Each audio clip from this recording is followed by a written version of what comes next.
वावरात तर खूप अर्जंट काम होतं भाऊ, पण आईचा आदेश राहिला म्हणजे आईच्या पुढे जाता येत नाही. आई म्हणे ते वावराचे काम एक साईडला ठेव, पहिले आपलं घराचे काम कर म्हणे. म्हटलं काय काम आहे?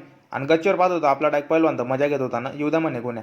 आता वल्ला हरभरा होता भाऊ, गावठी हरभरा आपण घरासाठी विकत घेतलेला होता.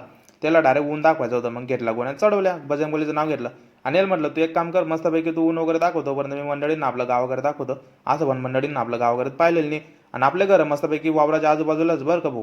आणि आपलं गाव आहे, कसं वाटलं तुम्हाला? एकदम भारी गाव आहे बरं का आमचं, खुशाली गाव आहे, काही टेन्शन नाही. रुमाल वगैरे टांगला निघाला भाऊ अर्जंटमध्ये, कारण कसं तुम्हाला तर माहिती आहे आपला पहिला नाही टाइमपास करायला घर आवडतं बरं का. मग कसं आपला टाइम वाचला पाहिजे, त्यांचा बी वाचला पाहिजे. मग त्यांनी काढलं फटाफट शेतात आलो आणि पाहत होतं काय आपलं बरे बाबाची नॅरी वगैरे बाकीच होती. म्हटलं बाबा काय खाताय? म्हणे एक टांगी मुर्गा. आता आमच्याकडे वांगाला एक टांगी मुर्गा म्हणता, पण तुमच्याकडे काय म्हणता ते पण मला कमेंटमध्ये नक्की सांगा. मग तिथून निघालो सटकलो आत आलो भाऊ डायरेक्ट बागेमध्ये.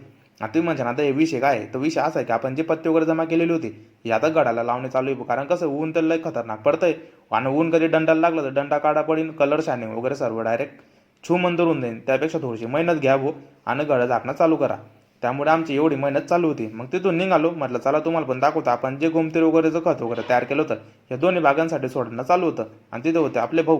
पण भाऊले पाहत असतं बरं मोबाईल चिवडत होता. म्हटलं भाऊ किती टाक्या झाल्या? म्हणे एक सोडली दुसरी चालू 3 बाकी आहेत. म्हटलं बापरे, म्हटलं किती टाईम लागेल? टाईम खूपच लागेल. मग तर म्हटलं भाऊ माझ्या मंडळींकडे बी टाईम नाही आहे. मग आता मंडळी तुम्ही पण एक काम करा, तुम्ही पण पटापट बोट उचला, तुमच्या भाऊला फॉलो सबस्क्राईब करून टाका. तोपर्यंत आपण पुढच्या व्हिडिओमध्ये भेटू. जय श्रीराम, जय खानदेश.